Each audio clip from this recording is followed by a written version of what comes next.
Welcome to the Joy of Cruising podcast with your host, award-winning author Paul C. Thornton, a weekly conversation with the amazing cruisers featured in the Joy of Cruising trilogy, comprised of The Joy of Cruising, Cruising Interrupted, and new release, The Joy of Cruising Again. Each book is a compilation of features about cruisers and cruise and travel personalities from around the world. It's the next best thing to cruising, hearing about cruising from the unique and diverse perspectives of Paul's amazing guests.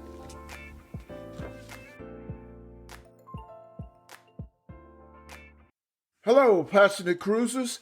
This is Paul, and this week on the Joy of Cruising podcast, I am delighted to welcome Joanna Nell, best-selling author, medical doctor, and advocate for positive aging. What a fun and fascinating story. Born and raised in UK, Joanne studied medicine at Cambridge and Oxford universities, then trained as a general practitioner in UK before immigrating to Australia with her husband and kids, where she lives today. It was an Australian publication where I learned of Joanna by reading her essay, Secrets of a Cruise Ship Doctor. That title would stop any cruise ship geek in their tracks, especially a podcaster always looking to bring fascinating guests to the show. As I read the article, a broad smile came over my face, as rather than a dry, clinical, pun intended, recitation of the day-to-day activities of an MD at sea, it was a fun, well-written, and touching composition. It ended with,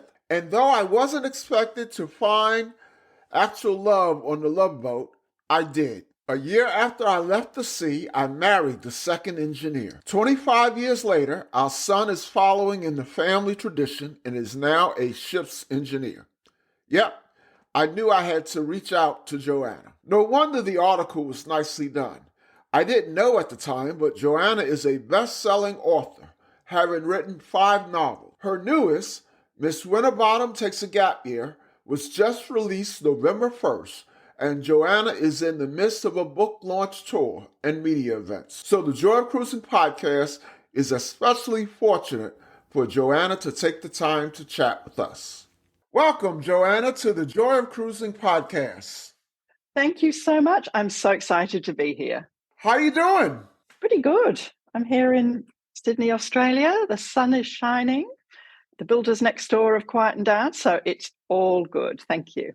Well, I tell you, I ask every person that I interview, and I've interviewed, well over 100. I ask them about their bucket list, and so many people have Australia listed as a place they want to get to. Oh, well, look, I can say it's wonderful having moved from England to sunny Australia. It's definitely worth the long plane ride. There's lots to see here. It's a fantastic country. I mentioned it in the introduction, but I just want to repeat it. I mean, I can imagine what it's like to have a book launch for an author of your stature. And I really appreciate that you found the time to fit us in. So thank you so much. No, it's an absolute pleasure. And, it's really something unusual for me to talk about my days at sea and cruising. So this is something completely different. And I've been so looking forward to it. Good. Well, before we talk about your careers, both of them, tell our listeners about yourself, where you're from, where you live, your background, family, anything you would like to share. Oh, okay. I was born and grew up in a small market town in the middle of England. The main claim to fame of the town that I'm from is that it's where the gates to Buckingham Palace were made. So, it was a famous nail-making town. And I was born into a family, not of books, but of televisions, because my family had run a small electrical business for many years. But I loved books from the time I could. I think I even taught myself to read. I was pretty impatient to get into books and stories. And as soon as I could read books, I knew I wanted to write them. And my parents recognized this, and they bought me a typewriter, for a really old-fashioned Corona typewriter, for my 8th birthday. And I typed away on that, had a few attempts at a book, which I never finished, partly because I don't think at 8 years old you have a great deal of life experience. But anyway, around that time, I decided I wanted to be a doctor. I think I'd seen something on television that looked very exciting at the time. And I remember the teacher at school going around the class and asking people what they wanted to be when they grew up. And I said a doctor, and she said, "Oh, no, you're a girl. You would need to be a nurse rather than a doctor." And if it sounds like it was sort of 1870 rather than 1970. But I think if I'm told I can't do something, it makes me want to do it even more. So that set me on a Yeah. path to study medicine, and I qualified as a doctor back in 91. And I've done a variety of jobs, but I specialized in general practice. I think, what would you call it, a family physician in the I think it's just a general Yeah, practitioner. general practitioner. And I had a special interest in care of the elderly. I used to go and visit a lot of nursing homes and aged care facilities. I did have a brief interlude in the middle of all that, 2 years where I worked away as a ship's doctor. I got married, and I was really quite happy in my life down in the south of England in a beautiful part of the world called the New Forest. And, we'd just finished renovating our house. We had two very young children, a baby and a toddler.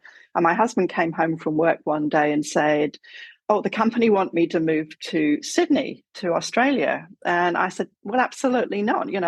This is my life here. I'm very close to my family. I've got a job I love." And okay, it was nothing more was said for a while. And then it was a very sort of cold and windy and wet winter day, and I was stuck in the house with a baby and a toddler.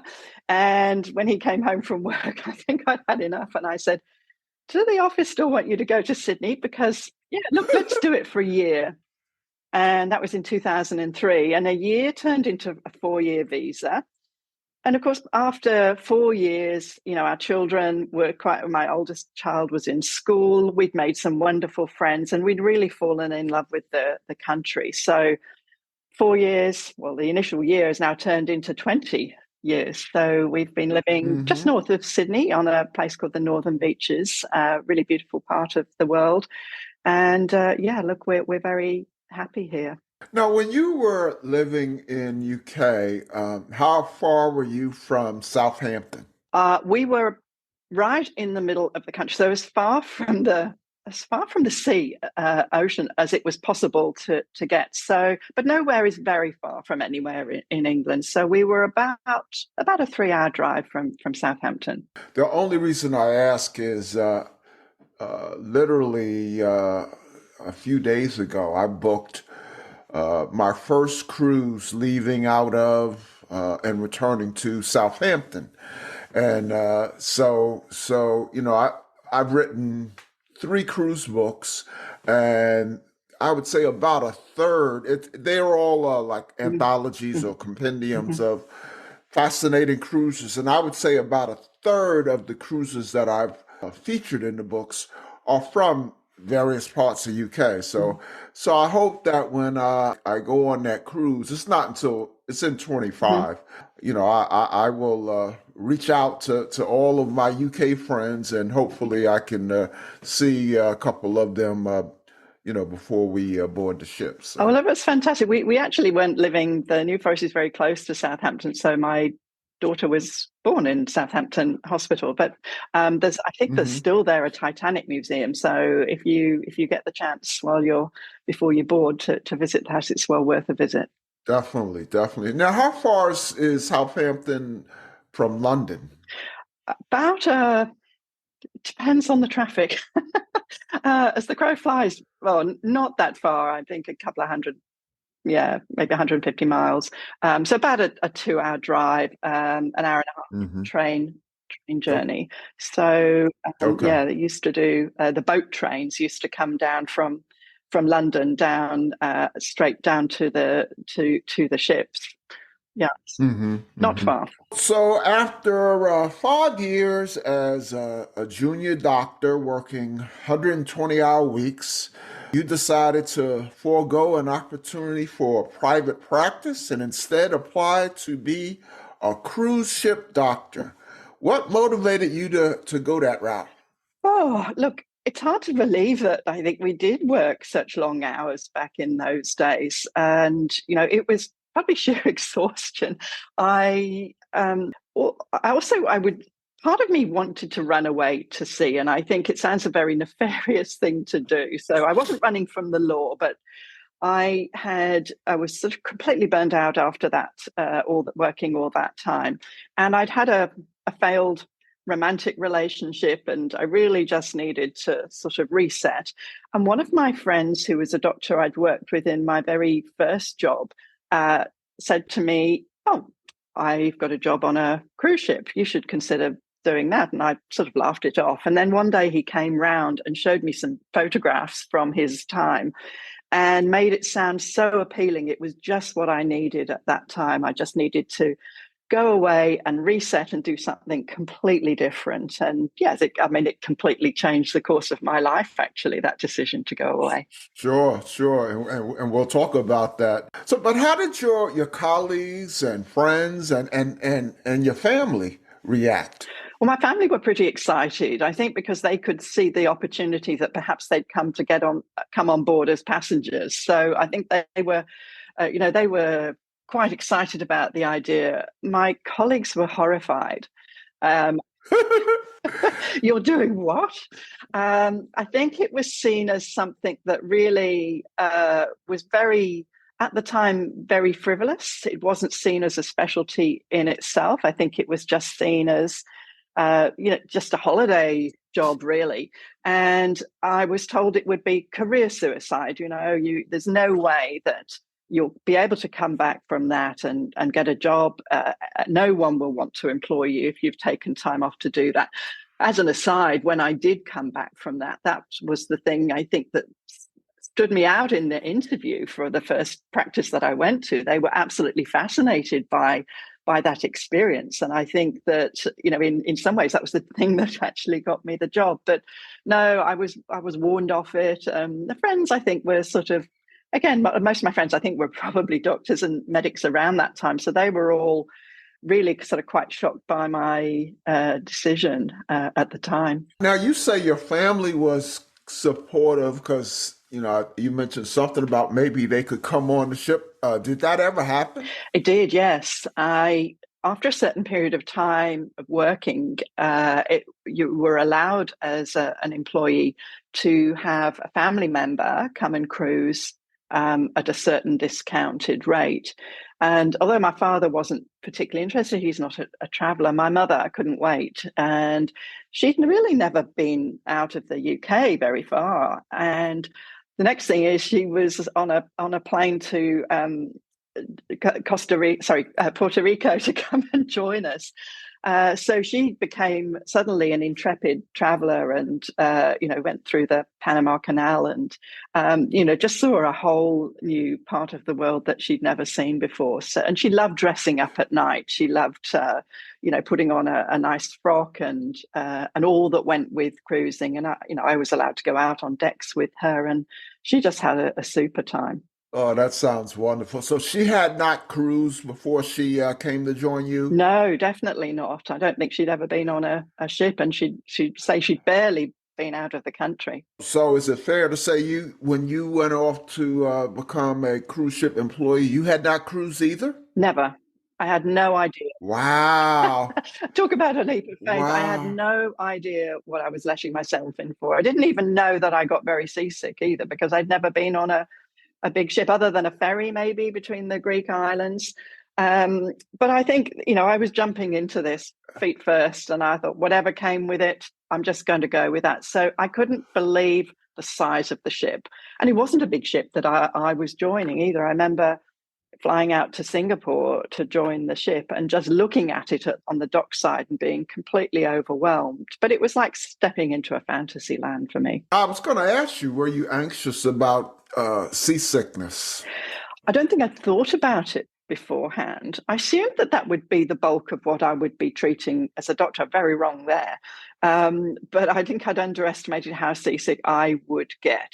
Of course, it's like anything. You do get your sea legs after a while, and I certainly settled down. But the head nurse and I were both equally prone to feeling seasick when it was got very rough. And so there was one occasion where I remember we were sort of both clinging to the work surface in the treatment room, and she got the syringe out. She injected me in the backside with the fitness drug. Then we swapped places, and she turned around and I injected her. And so, but we got used to it. It didn't become a problem in the long run. What was it like? Take us through the process of becoming a new cruise line employee. By the way, do you remember the cruise line or anything about the ship? Yes, absolutely. It was Princess Cruises, and the first ship I joined was the Sky Princess. So that would have been back in about 95 or 96. So Okay. I had one contract on there. I also sailed on the Royal Princess and the Island Princess. And the Island Princess was the sister ship of the Pacific Princess, which I believe was the ship where they filmed the Love Boats. So hence the sort of the Love Right. Boat connection. Mm-hmm. So yes, so I flew out to Singapore because that's really where the ship was. That's where I was embarking, and joining with a lot of other joining crew. There were a few of us who were completely new. In fact, one of the nurses had never been to sea either. So I think we sort of stuck together and bonded. But Mm-hmm. so I had no idea what to expect. And of course, it's quite regimented in terms of, there are sort of quite rigid schedules for the crew, and particularly new and joining crew in terms of all the, orientations and, briefings, safety briefings, and new crew being shown around and shown not to put your foot or leg or any other kind of body part in the way of a watertight door. I remember in one of the safety inductions, these are the doors that separate the compartments, the watertight compartments in the lower part of the ship. And when there's really rough seas, these doors close. And I remember they always borrowed a big bone, an animal bone from the butcher on board, and they would put the bone there, they would close the door and show that this bone would shatter. So, you knew there was a way that you had to go through this Wow. door. You weren't allowed to go through except if your life depended on it. And I remember just looking at this and thinking, what have I let myself in for here? So it was a very steep learning curve. And as I was the junior doctor on board. There were two doctors. I was what they call the baby doc, so the junior doc, and I was mainly responsible for looking after the crew, whereas the senior doctor would be mainly looking after the passengers, except after hours when I would just be, as the junior doctor would be on call for the whole ship. So there was. But I was an officer, so suddenly I was brand new to sea in a uniform with 2.5 stripes on my shoulder. So there was sort of expectation that there was a certain seniority, even though I was brand new to sea. So no, it was a bit of a whirlwind first few weeks, but certainly found my feet after a while. Now you said I thought I heard you say that you kind of thought you'd be treating mostly seasickness, and that didn't turn out to be the case. So what was the most prevalent ailment that you found yourself treating? It was a real variety, actually, but with the crew. Just sometimes just minor injuries, sometimes major injuries, but of course dealing with a lot of mechanical and engine equipment. Sometimes there were small fires or people were injured doing that.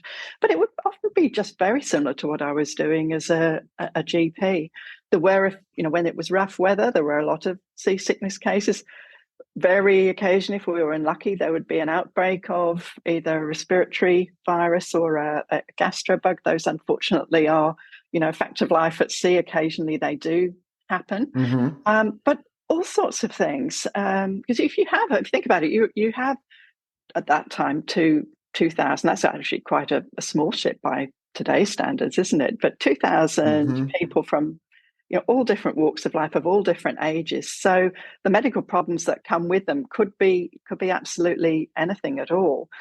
So we're really like a floating emergency department department, ER, and have to be ready for anything. Mm-hmm. What was the your co-workers like? What was the medical team comprised of? You said there was a senior doctor and then you. So there was a senior doctor who'd obviously had more experience at sea. They'd done a certain number of contracts.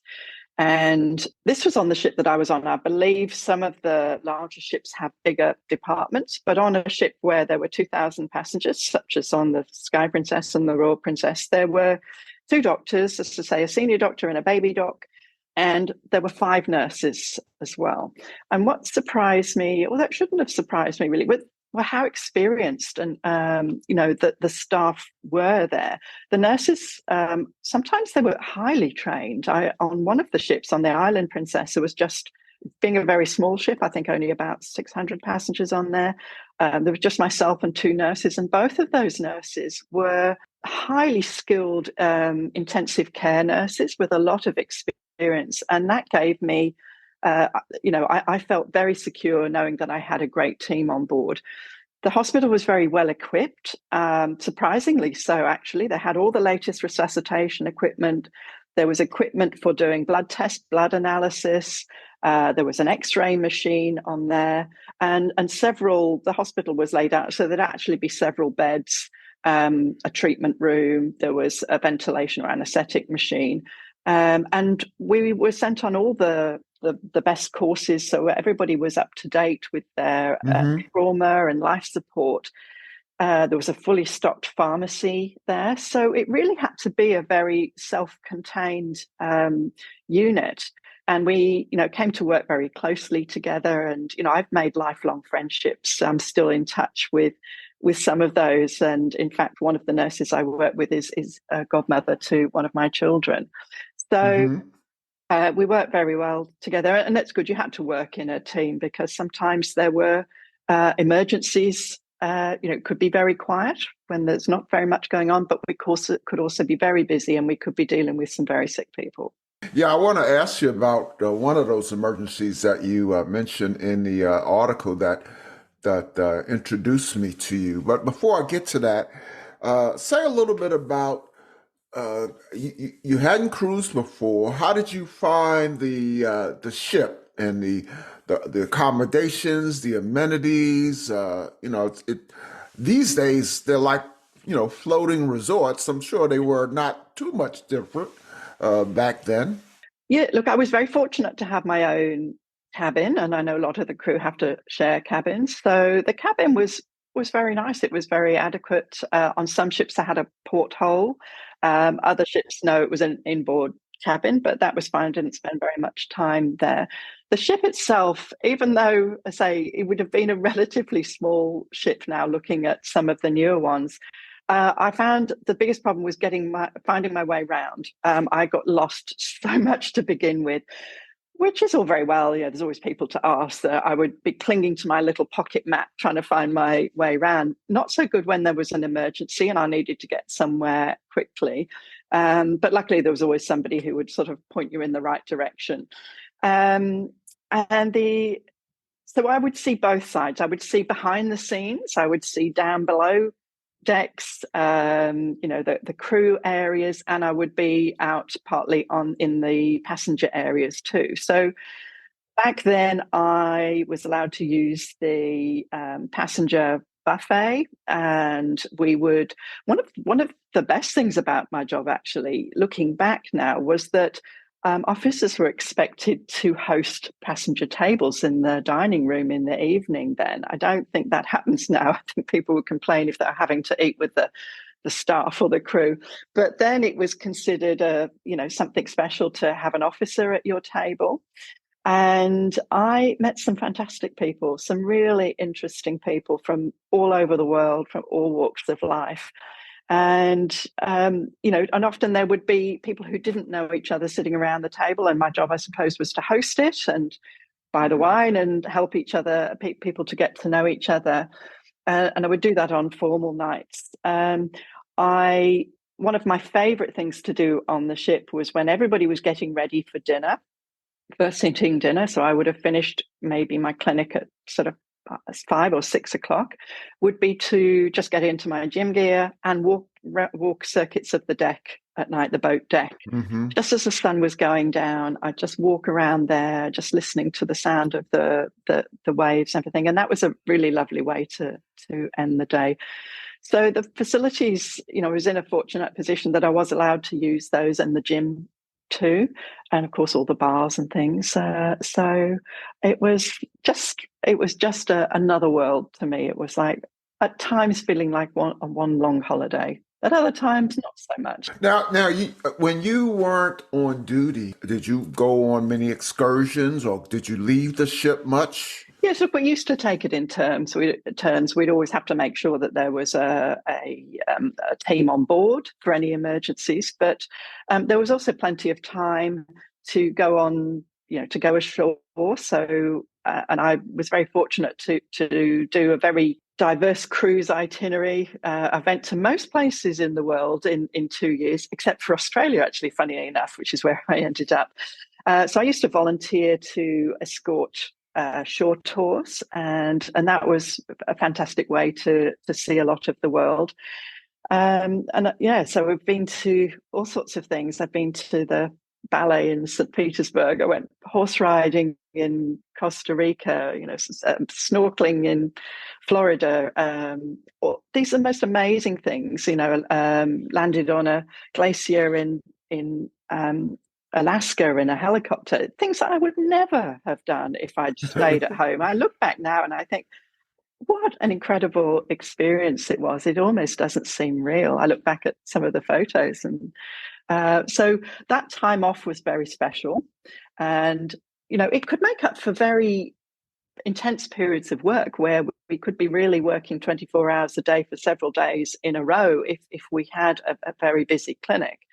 But it was, so we worked hard, but we played hard too.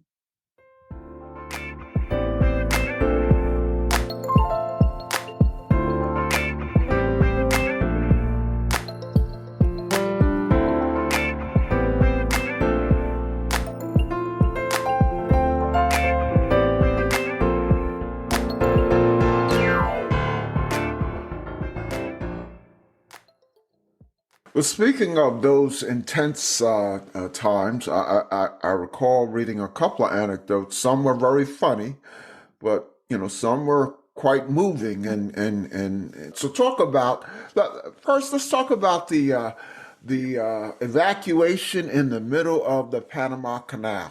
That sounded like quite a story. Yeah, of course, medical emergencies have no respect for geography or logistics. And there'd been a passenger who'd had a stroke. It was quite a severe one, and she needed to be landed to a hospital ashore. And the ship was going through the Panama Canal, and it really is a very tricky place to get somebody off a ship. But it had to be done. And so we'd coordinated for an ambulance to be waiting.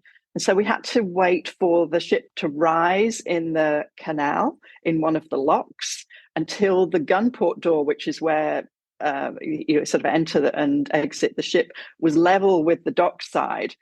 We quickly put out a gangway, stretchered the patient off, and I popped her into the back of the ambulance. But I have to say, in those days, it really wasn't a very fancy ambulance. I didn't like the look of it. There was nothing to stop the stretcher, banging against the back doors. And I worried that if they were accelerating, that she might end up out of the back door.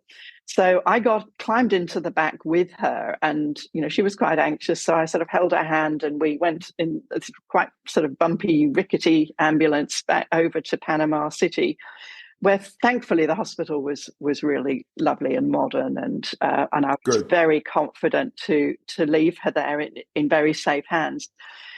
But then I was stuck in the middle of Panama City, and the ship had gone. It had left. It wasn't going to stop just for one crew member.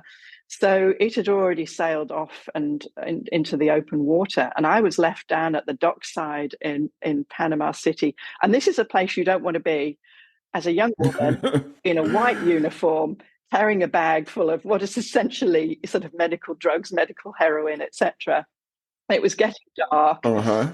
And the pilot boat was going out just to collect the pilot who would have navigated the ship out and into open water. And they said, right, hop on. So I hopped onto the pilot boat and hung on. And this pilot boat shot out at full speed to catch up with the ship, by which stage it was sort of quite, it was accelerating out into open water. And I thought, how am I going to get from this pilot boat up to the ship?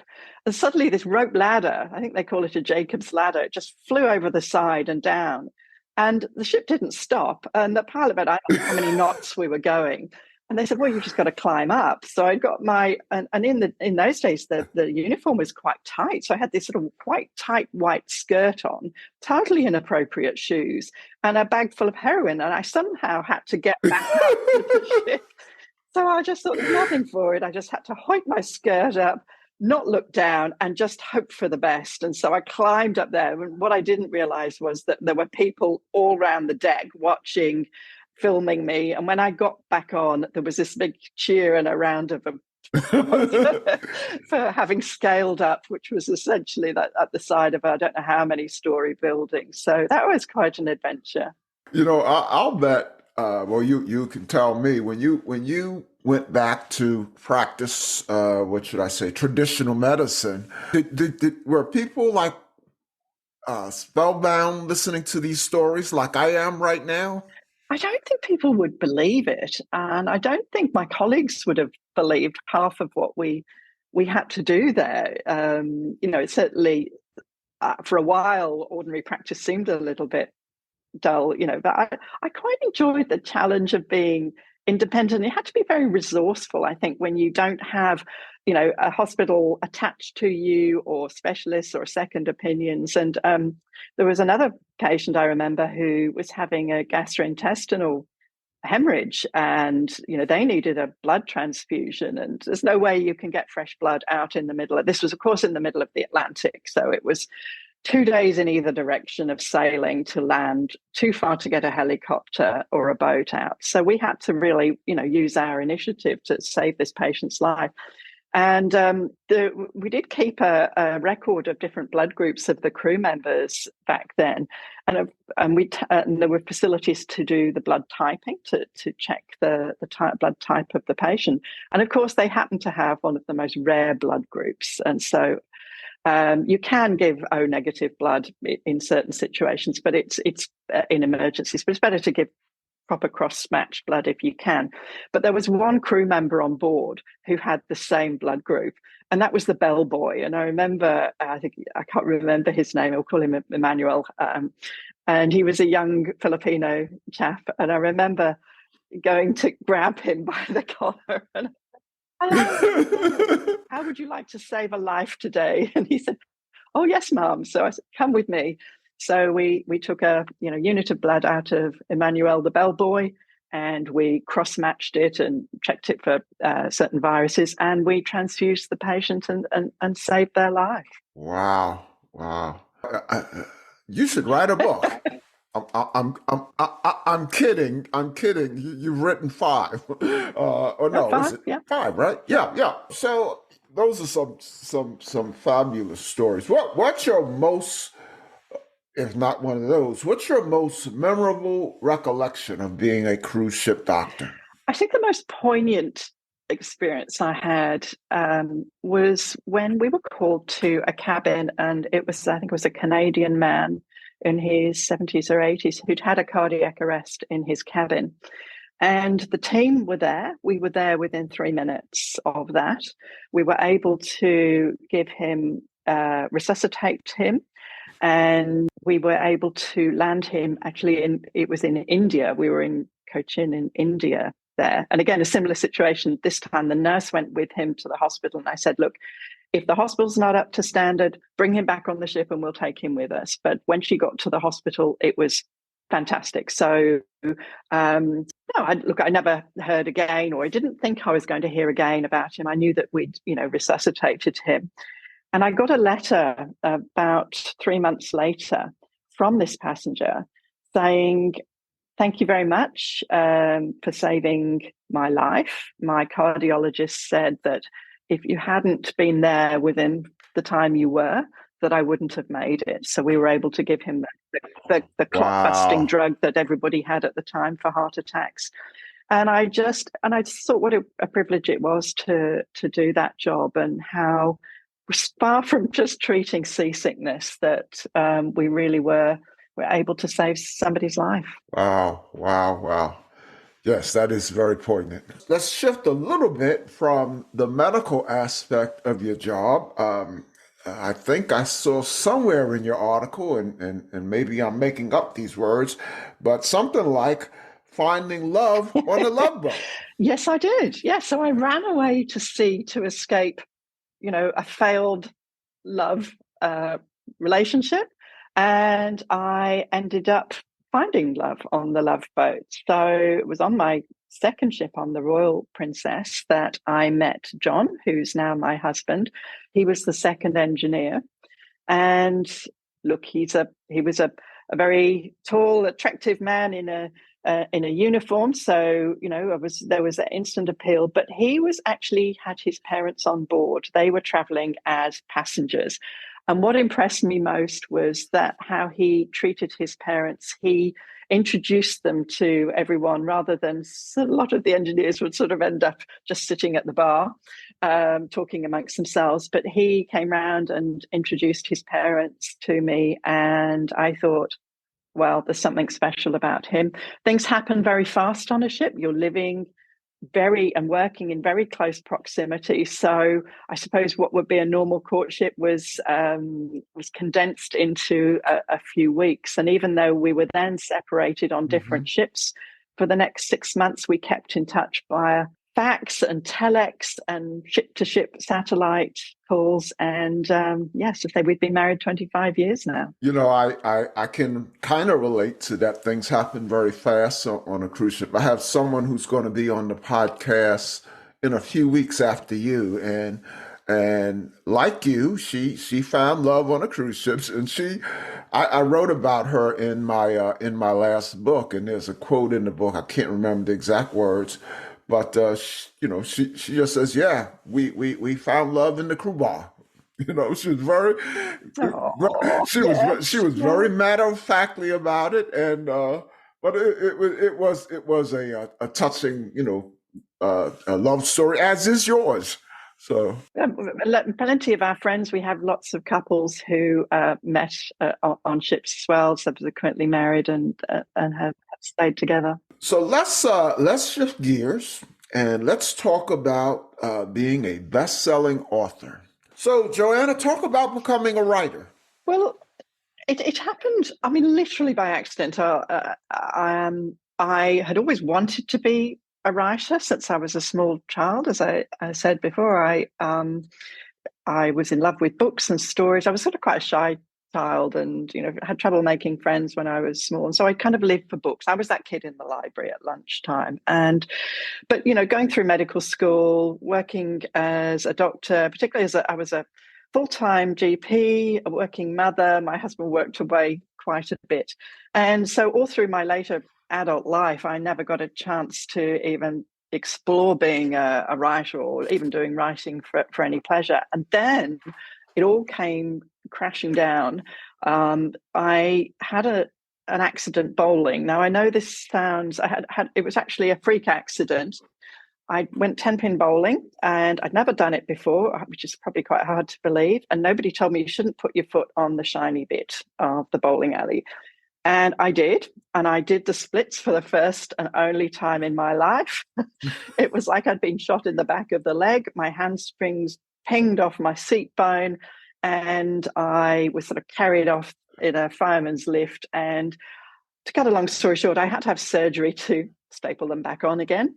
And I ended up lying flat on Oh my wow. back for 6 weeks while they healed. So going from working full time, flat out, to doing nothing for 6 weeks. And the only thing I could do really was either read a book or look on my laptop. And I'd had almost this brush with death. I mean, certainly I nearly died of embarrassment. And I went through this sort of mental bucket list of things that I could do now. What have I been putting off in life? And I thought, I've always wanted to do some writing. And so I Googled creative writing courses online, and I found one. And I've done a number of courses with this Writer Centre since then.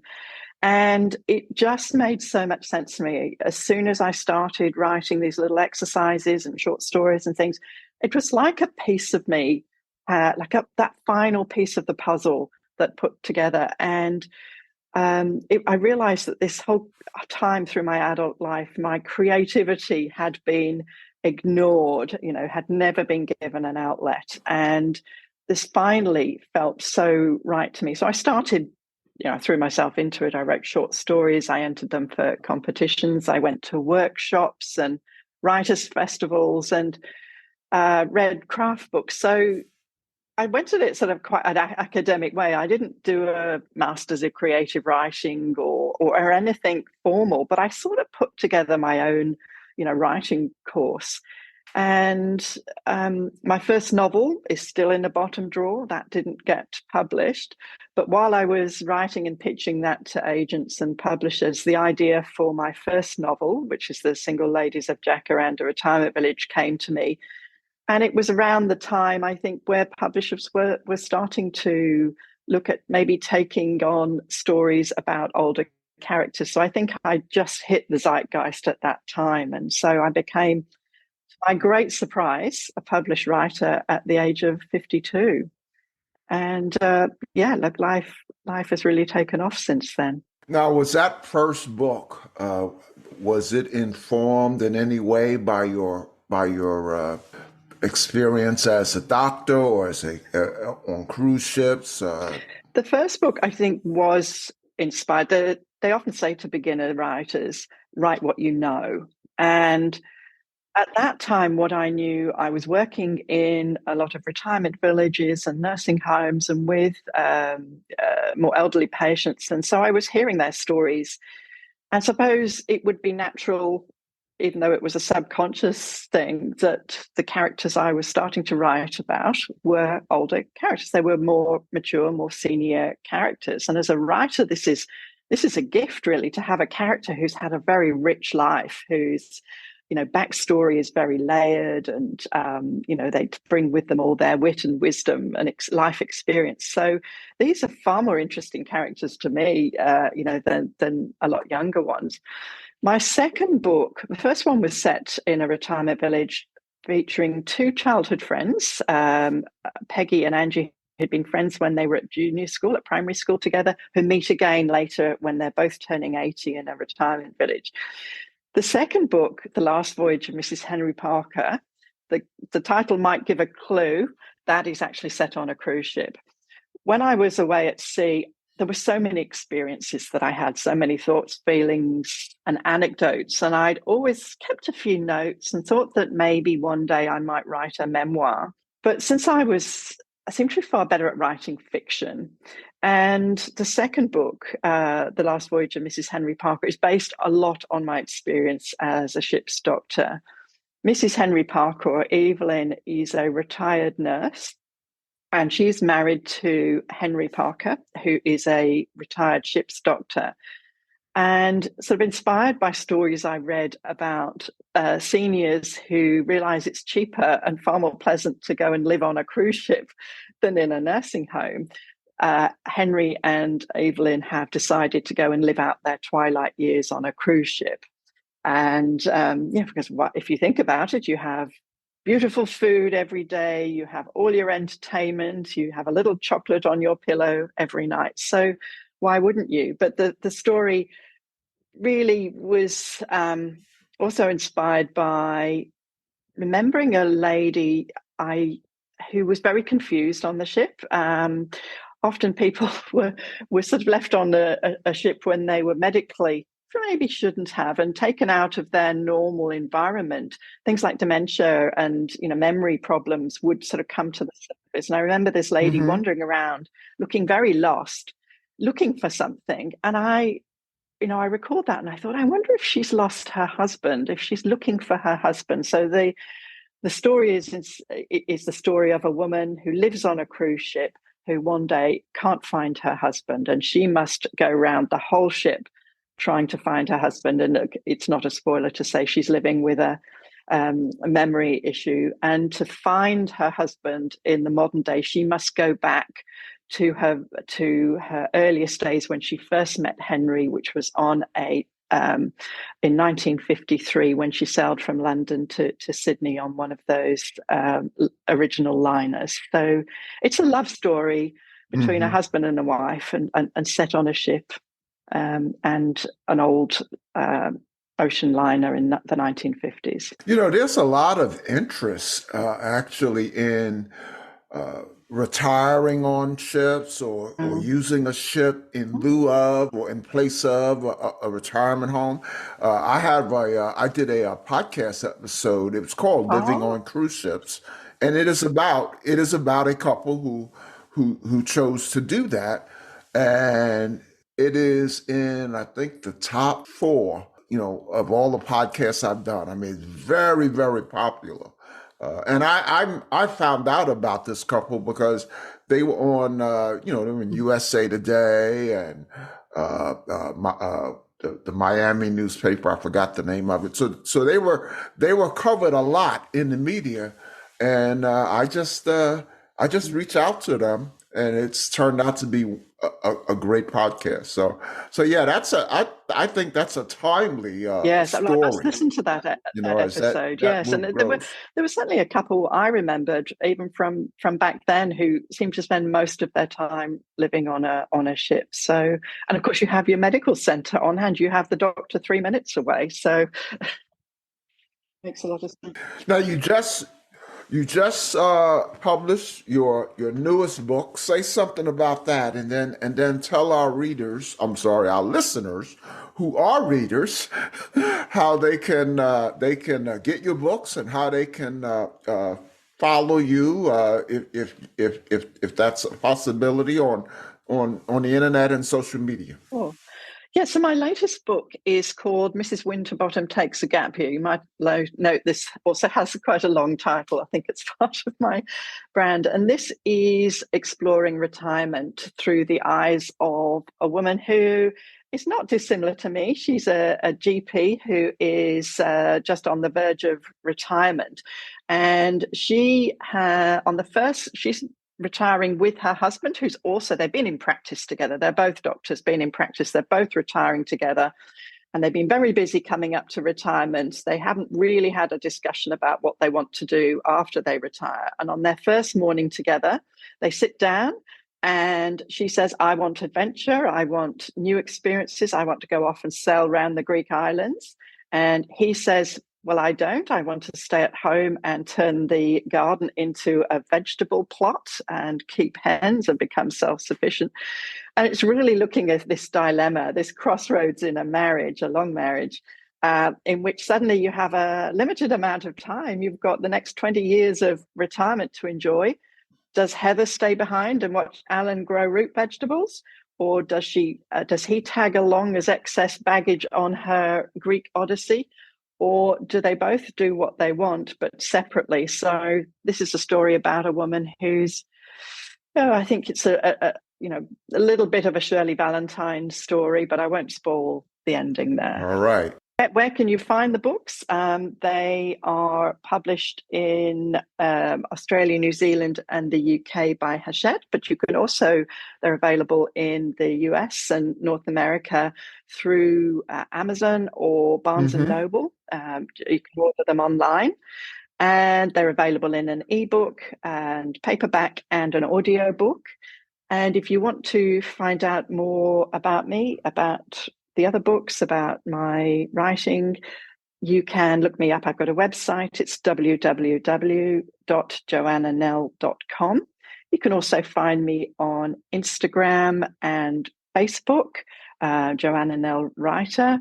And I love to interact. I love when people send me messages and, make comments, and it just makes me feel as though it's a real connection. So I always love to hear from readers. Very nice. Curiosity question. On your audiobooks, are they narrated by you? No, we have a professional narrator. That's a real skill, actually, in narrating audiobooks. There's a few celebrities, I think, or actors who are very good at it and do a good job. But I think most authors are not comfortable with speaking, and I think so much of a enjoyment of an audiobook is the quality of the narrator. So we tend to find the best person for the job with Okay, that. okay. Let's talk just a little bit about the future. First of all, are you a traveler? Do you and your family like to travel? We do. Our son actually he's 23 years old. He is following in the family footsteps. He now works on a cruise ship. He's a junior ship's engineer. He's a third engineer, just about to go to second engineer. So he loves traveling. My husband and I would dearly love to do some more traveling. We're a little bit tied to home at the moment. We have a very elderly dog who has high needs. So we're staying at home with her maybe for the next few months or so. But we would love to go on another cruise. I think on our bucket list would be an Antarctic cruise, hopefully before the Antarctica disappears.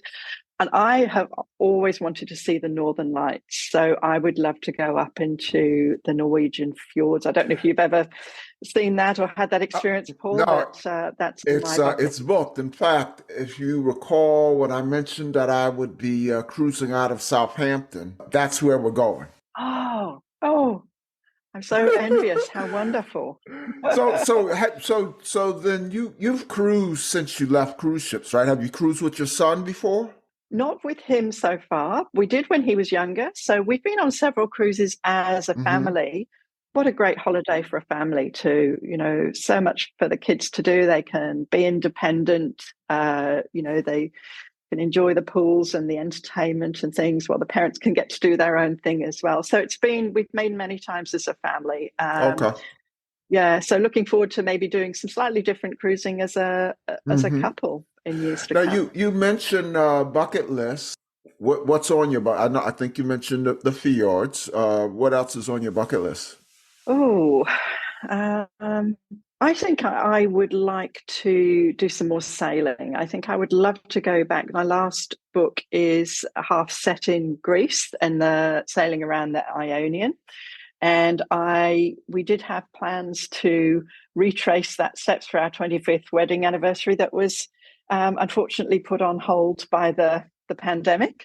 So I think that going Mm-hmm. back and sailing around the Ionian, maybe retracing some of the steps in the book down to sort of Kefalonia and Ithaca would be next on my bucket list. Before we let you go, Joanna, a couple of fun, or let me say light cruise Yeah. questions, and then perhaps an oddball question that doesn't necessarily have anything to do with cruising.